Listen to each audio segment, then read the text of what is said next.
नमस्कार मित्रांनो, मी आहे इंद्रजी. आम्ही आहे शब्दांच्या प्रवासात. आजचा विषय आहे वेदना.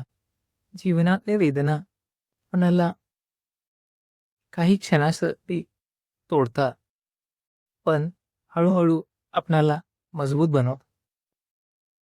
आपण ज्यातून गेलो, तुटलेलं स्वप्न, तुटलेली नाती, अपयश,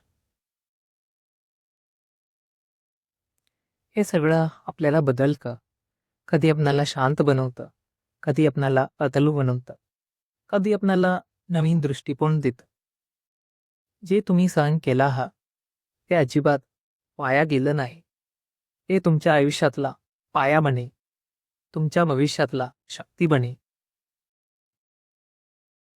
आज एक काम करा.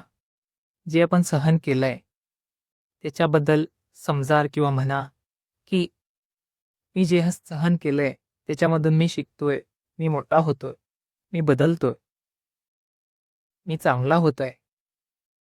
हे गोष्टी मला चांगले बनवण्यासाठी, मला घडवण्यासाठी आले होते आणि मी ह्यांच्यातनं शिकत, बदलत, प्रगल्भ होत जाणार. हा विषय तुम्हाला आवडला असेल तर याच्याबद्दल तुमच्या प्रतिक्रिया सांगा.